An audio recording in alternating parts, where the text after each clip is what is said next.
जय हिंद। आप लोगों का स्वागत है आपके अपने YouTube channel target with MD classes में, जिसमें हम लोग यूपी जीके की 2020 सीरीज़ को स्टार्ट किए हैं, जिसमें आज सीरीज़ सेट नंबर 7 है। इसके पहले 6 सीरीज़ हम लोगों ने यूट्यूब पर अपलोड कर दिए हैं, जो यूपी के एग्ज़ाम बीपीओ हुआ, जूनियर असिस्टेंट और एजीटीए के लिए सभी एग्ज़ाम के यूपी के सभी एग्ज़ामों के लिए बहुत ही कारगर साबित होने वाली ये सीरीज़ है, जिसमें हम लोग डेली 20-20 क्वेश्चन करते हैं।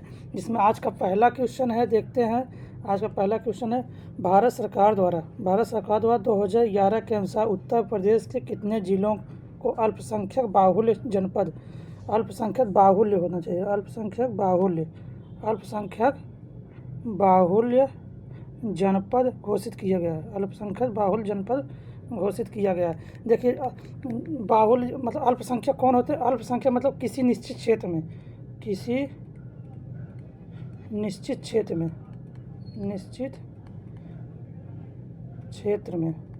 क्षेत्र में जिस समुदाय के लोग सबसे कम रहते हैं। जिस समुदाय मतलब जिस समुदाय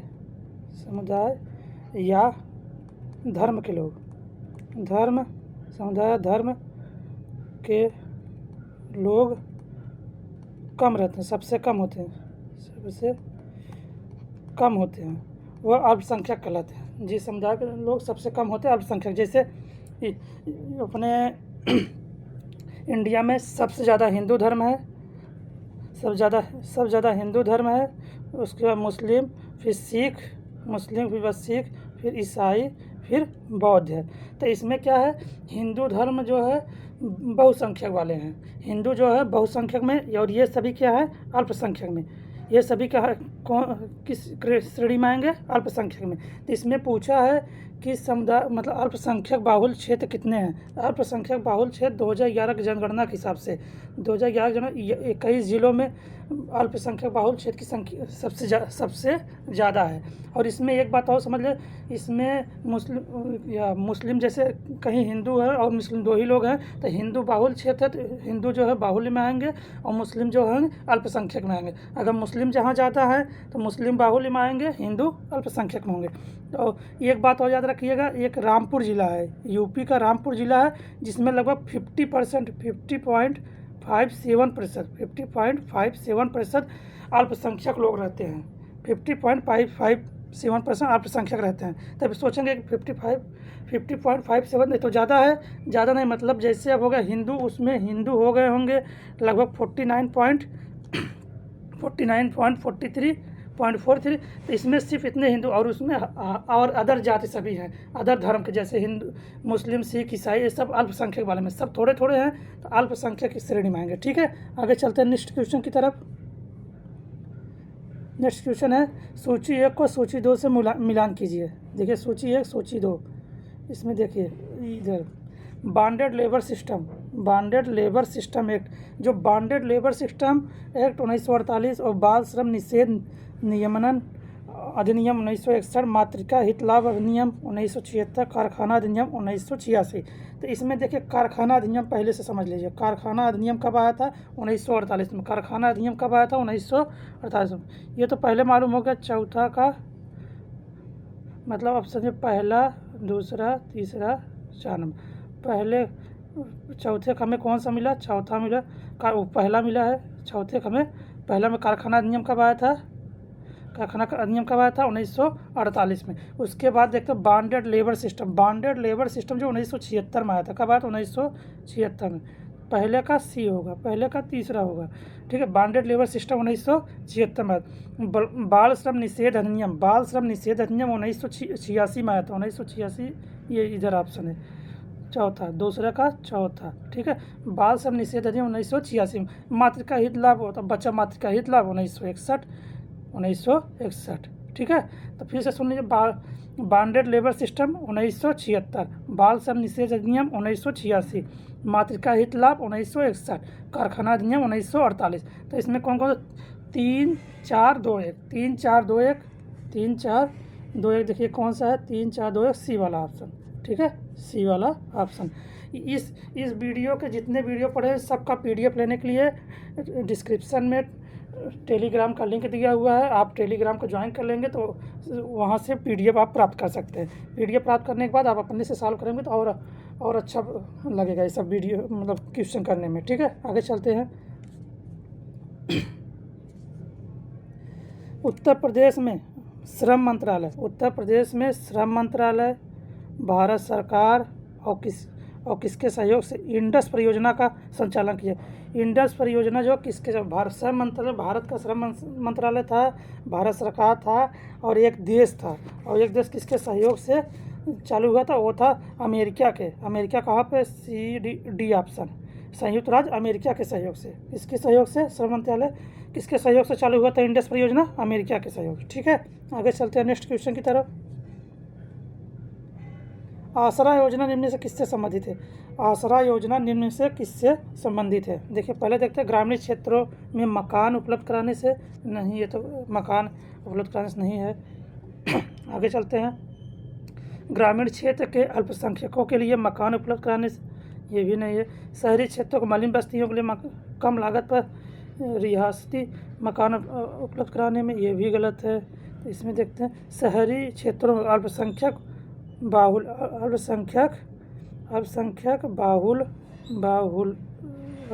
बाहुल मलिन बस्तियों कम लागत में रिहायशी मकान जो, हाँ ये वाला सही है, ये डी वाला शहरी क्षेत्रों में अल्पसंख्यक, न यहाँ दिया मलिन बस्तियों में कम लागत में नहीं, अल्पसंख्यक बाहुल मलिन बस्ती जो अल्पसंख्यक में है और बहुत मतलब अल्पसंख्यक में कम है और वहाँ ज़्यादा लोग रहते हैं, मतलब मलिन बस्ती के लोग, तो वहाँ मकान रियासती मकान उपलब्ध कराने। ये कब शुरू किया गया था आसरा योजना, 2013 में। कितना, 2013 में। तो मलिन बस्तियों की जरूरत है, शहरी मलिन बस्तियों में जो अल्पसंख्यक में है उनको मकान उपलब्ध कराने के लिए। ठीक है, 2013 में। आगे चलते हैं नेक्स्ट क्वेश्चन की तरफ। 5th नंबर क्वेश्चन है आज का, दिया है भारत सरकार के सहयोग से उत्तर प्रदेश के किस जनपद में सैटेलाइट टाउन का विकास किया। सैटेलाइट टाउन का विकास जो है उत्तर प्रदेश 7 जनपदों में किया गया था। सैटेलाइट टाउन देखिए इसमें सैटेलाइट मेरठ जनपद नहीं है, गाजियाबाद जनपद वो नहीं, गाजियाबाद नहीं था, हापुड़ जनपद में सैटेलाइट टाउन का विस्तार किया गया था। इसमें हापुड़ जनपद में, ठीक है, हापुड़ जनपद में सैटेलाइट टाउन का विस्तार किया गया था। उसके आसपास के 7 शहरों में भी किया गया था। ठीक है, आगे चलते हैं नेक्स्ट क्वेश्चन की तरफ। 6 नंबर है, भारत वन रिपोर्ट किस मंत्रालय द्वारा जारी किया जाता है। यह जाता है पर्यावरण, वन और जलवायु, ये देखिए बी वाला ऑप्शन, पर्यावरण, वन, जलवायु परिवर्तन मंत्रालय। देखो वन क्या है, वन पर्यावरण संबंधित है, उसके बाद वन खुद है, तो इसमें समझने के लिए कुछ नहीं, बस इतना याद रखिए, पर्यावरण, वन, जलवायु मंत्रालय परिवर्तन मंत्रालय। ठीक है, ये वन रिपोर्ट जारी करते हैं। आगे चलते हैं नेक्स्ट क्वेश्चन की तरफ। और पहला वन रिपोर्ट का सर्वेक्षण कब हुआ था, 1987 में। कब, 1987 में। अब यहाँ इस समय कौन सा आया वन रिपोर्ट, 2021 वाला आ चुका है, 23 का भी नहीं आया था, 2021 का वन रिपोर्ट आया है और पहला 1987 में था। ठीक है, आगे नेक्स्ट क्वेश्चन की तरफ चलते हैं। 7 नंबर क्वेश्चन है, वन स्थिति रिपोर्ट 2021 के अनुसार क्षेत्रफल की दृष्टि पूछा, क्षेत्रफल की दृष्टि उच्चतम आच्छादित वाला जनपद। जब क्षेत्रफल पूछ रहा है, या ध्यान रखिए, क्षेत्रफल जब पूछ रहा है, क्षेत्रफल तो मारेंगे क्या, मध्य प्रदेश। ठीक है, अगर प्रतिशत में पूछेगा, प्रतिशत में वन कहाँ है, प्रतिशत में वन कहाँ ज़्यादा है, तो मिजोरम में मारिएगा। कहाँ पे, मिजोरम में। अगर क्षेत्रफल में वन सबसे ज़्यादा, भारत में क्षेत्रफल में कहाँ वन से सबसे ज़्यादा, मध्य प्रदेश में, और प्रतिशत में वन पूछ लिया सबसे ज़्यादा कहाँ है, तो मिजोरम में। ठीक है, तो इसमें कौन सा ऑप्शन होगा, कौन सा ऑप्शन, सी वाला ऑप्शन। ठीक है, सी वाला ऑप्शन, मध्य प्रदेश। क्या होगा, मध्य प्रदेश में। ठीक है, आगे चलते हैं नेक्स्ट क्वेश्चन की तरफ। वन स्थिति रिपोर्ट के संदर्भ में कौन सा सही है। देखो वन स्थिति रिपोर्ट के संदर्भ में कौन सा सही है, देखते हैं। वन शब्द क्षेत्र सरकारी रिकॉर्ड के अनुसार भूमि की कानूनी स्थिति को दर्शाता है।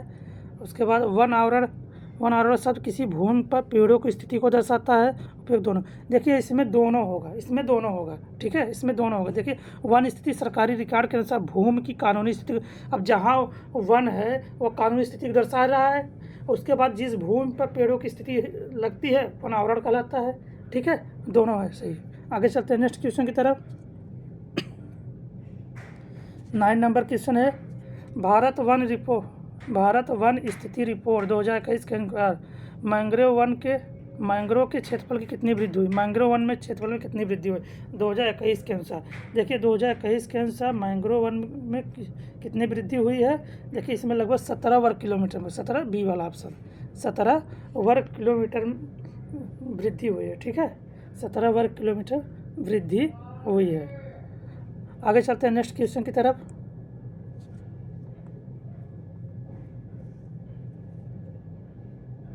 टेन नंबर क्वेश्चन है, भारत वन स्थिति रिपोर्ट 2021 के अनुसार, 2021 के अनुसार ही चल रहा है सर देश के भौगोलिक क्षेत्र का विकास कितना प्रतिशत वन और वृक्ष का आवरण है? इस समय वर्तमान में भारत में कितना प्रतिशत वन और वृक्ष दोनों मिला के है? तो इसमें 21.7 बी वाला, ये सब फैक्ट है, याद करना पड़ता है इसको, ठीक है, ये सब फैक्ट है। 21.71% जो है वन है, जिसमें वन भी है और जो झाड़ी ओड़ी लगते हैं या वृक्ष वाला वो भी है, दोनों मिला के है, झाड़ी और पेड़ दोनों मिला के है, ठीक है। आगे चलते हैं नेक्स्ट क्वेश्चन की तरफ। वन स्थिति रिपोर्ट 2021 के अनुसार, वनारण में सर्वाधिक वृद्धि दर्शाने वाला, सबसे ज़्यादा वन में वृद्धि 2021 में कौन दर्शाया था, कौन सा राज्य, ठीक है, कौन सा राज्य दर्शाया था? तेलंगाना, कौन सा? तेलंगाना। ये सब फैक्ट है, डायरेक्टली याद करना पड़ता है। भारत वन स्थिति रिपोर्ट 2021 के अनुसार वनावरण में सर्वाधिक वृद्धि दर्शाने वाला राज्य कौन था? तेलंगाना था, ठीक है, तेलंगाना। कितना वृद्धि हुई थी? लगभग 3.07%, 3.07% वन वृद्धि दर्शाया था। उसके बाद आंध्र प्रदेश दर्शाया था, लगभग 2.22%। आंध्र प्रदेश कितना? 2.22%। अब सब ज़्यादा तेलंगाना 3.07%, ठीक है। आगे चलते हैं नेक्स्ट क्वेश्चन की तरफ। भारत वन स्थिति रिपोर्ट 2021 के संदर्भ में कौन सा सही है? वन स्थिति रिपोर्ट 2021 के संदर्भ में कौन सा सही है? इसमें वनों की 3 श्रेणियों में सर्वेक्षण किया गया है। पहला ये हो गया, और स्क्रबस का भी सर्वेक्षण होना चाहिए, सर्वेक्षण किया गया है, लेकिन उन्हें वनों के रूप में वर्गीकृत नहीं किया गया है, ठीक है। स्क्रबस को भी सर्वेक्षण किया गया, लेकिन उन्हें वनों के रूप में वर्गीकृत नहीं किया है। ये भी बात सही है, क्योंकि उनको सर्वेक्षण किया गया लेकिन वन के रूप में नहीं किया गया। और उसमें पहला दिया है वनों की 3 श्रेणियों में सर्वेक्षण किया गया, ये भी सही है, ये दोनों सही है। इसमें क्या है? दोनों सही है, ठीक है। इसमें कौन सा सही है? दोनों सही है। आगे चलते हैं नेक्स्ट क्वेश्चन की तरफ।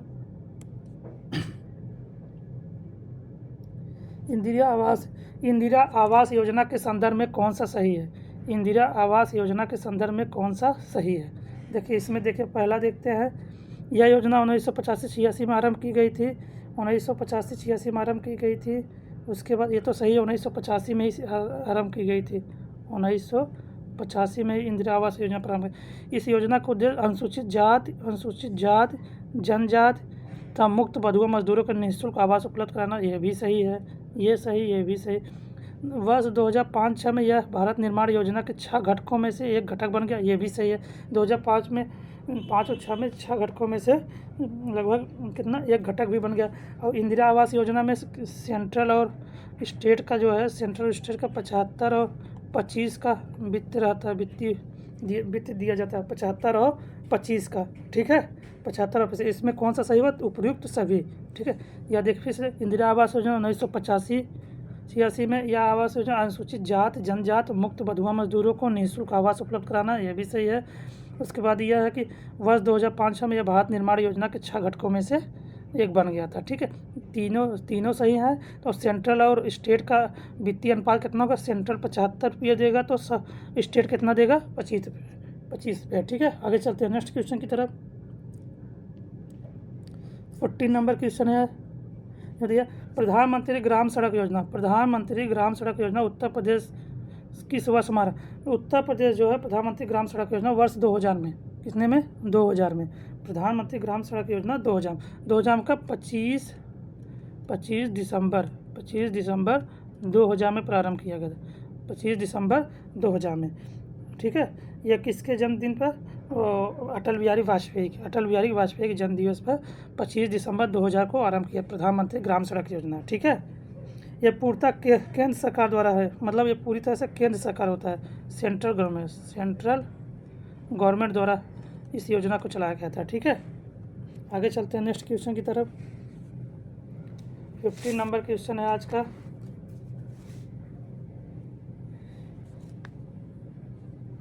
क्वेश्चन है, वित्तीय वर्ष 2021 बार मुख्यमंत्री कन्या सुमंगला योजना के लिए कितनी धनराशि? 2021 के साथ, ये तो पुराना 2021 का अनुसार कन्या सुमंगला योजना 1200 करोड़ रुपया दिया गया था। तो ये उस समय इस क्वेश्चन को थोड़ा सा हटा के चलते हैं। 1200 करोड़ रुपया उस समय दिया गया था, तो अब तो नया आ गया है, ठीक है।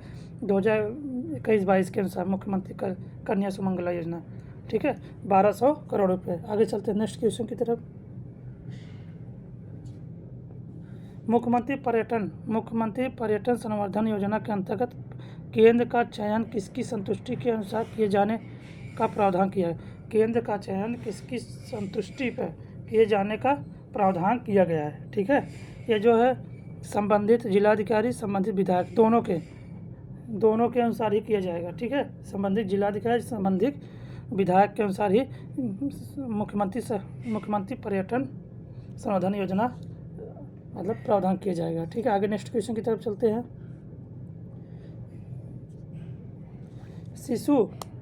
शिशु प्रगति सूचकांक 2019 के किस राज्य के लिए? शिशु प्रगति सूचकांक 2019 किस राज्य के लिए किए गए पायलट अध्ययन का एक हिस्सा है? पायलट अध्ययन का एक हिस्सा है तो ये उत्तर प्रदेश होगा। क्या होगा? उत्तर प्रदेश। पायलट अध्ययन का एक हिस्सा है तो ये उत्तर प्रदेश होगा, ठीक है। क्या होगा? उत्तर प्रदेश। आगे चलते हैं नेक्स्ट क्वेश्चन की तरफ। राष्ट्रीय पशु रोग नियंत्रण कार्यक्रम के अंतर्गत कौन सी बीमारियों का टीकाकरण को शामिल किया गया है? इसमें देखें, ब्रूसिलोसिस ये तो है, और खरपुका मुहपुका ये भी है। दोनों जो पशु को जो बीमारियां होती है, खुरपका मुहपका भी पशु को ही होती है, ब्रूसिलोसिस भी इन्हीं को होती है। तो इनको दोनों को जो है पशु रोग नियंत्रण कार्यक्रम के अंतर्गत बीमारियों को टीकाकरण के लिए शामिल किया गया है। किसके लिए? टीकाकरण के लिए शामिल किया गया है। कहाँ से शुरू किया गया था? ये मथुरा से शुरू किया था। कहाँ से? मथुरा से शुरू किया गया था 2019 में मथुरा से शुरू किया गया था, ठीक है। याद रहेगा कहाँ से? मथुरा से 2019 में शुरू किया गया था पशुओं को टीका के लिए। कौन से? ब्रूसिलोसिस और खुरपुका मुहपुका के लिए, ठीक है। आगे चलते हैं नेक्स्ट क्वेश्चन की तरफ। वृद्धावस्था पेंशन योजना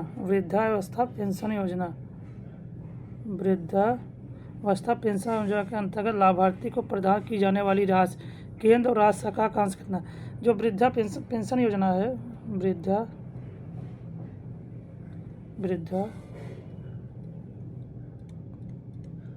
पेंशन योजना, इसमें सेंट्रल भी देता है और स्टेट भी देता है। सेंट्रल जो है इसमें 300 रुपया देगा। सेंट्रल इसमें कितना देगा? सेंट्रल इसमें 200 रुपया देगा। सेंट्रल 200 और स्टेट जो है 300। कुल कितने मिलते हैं? 500 रुपये। वृद्धा पेंशन योजना कितने मिलते हैं? 500, जिसमें केंद्र सरकार 200 रुपये देगा और राज्य सरकार 300 रुपया देती है, ठीक है। वृद्धा पेंशन कब शुरू किया गया था? 2019 में लगभग 11 जून 2019 में वृद्धा पेंशन योजना 11 जून 2019 में शुरू किया गया था, जिसमें टोटल 500 रुपये दिए जाते हैं, जिसमें केंद्र सरकार 200 रुपये देती है और राज्य सरकार 300 रुपये देती है, ठीक है। और कब? 80 वर्ष की आयु को लाभार्थियों के लिए मिलेगा, ठीक है, 80 वर्ष तक के। आगे चलते हैं नेक्स्ट क्वेश्चन की तरफ। 20 नंबर क्वेश्चन है किशोरी बालिका योजना के अंतर्गत लक्षित किशोरियों के समूह को क्या नाम दिया जाए? किशोरी बालिका योजना के अंतर्गत जब किशोरी बालिका योजना है तो उसमें वीरांगना दल को बोला जाएगा। क्या बोला जाएगा? वीरांगना दल। किशोरी बालिका योजना में किशोरियों क्या बोला जाएगा? वीरांगना दल। तो वीरांगना दल कौन सा ऑप्शन पे है? देखिए, वीरांगना दल लक्ष्मीबाई, दुर्गावती, चामुंडा, डी वाला ऑप्शन वीरांगना दल बोला जाएगा। 11 से 14 वर्ष तक, जो 11 से 14 वर्ष की लड़कियाँ जो है स्कूल नहीं जा पाती थी, स्कूल में नहीं शामिल होकर, उनके लिए शुरू किया गया वीरांगना दल योजना। ठीक है, वही किशोरियाँ जो 11 से 14 वर्ष थे, जो स्कूल नहीं जा पाती थी, तो किशोरी बालिका योजना के अंतर्गत आएंगी। ठीक है, और ये लगभग इनको उपलब्ध किया जाए 25 दिन तक, 25 दिन महीने के 25 दिन, जिसमें अरहर की दाल, बाजरा की दाल, रागी, मक्का, घी, ये सब चीज़ें उपलब्ध कराई जाएंगी। ठीक है, ये सब चीज़ें उपलब्ध कराई जाएंगी। आगे चलते हैं नेक्स्ट क्वेश्चन की तरफ। अच्छा सॉरी, आज 20 क्वेश्चन पूरे हो गए।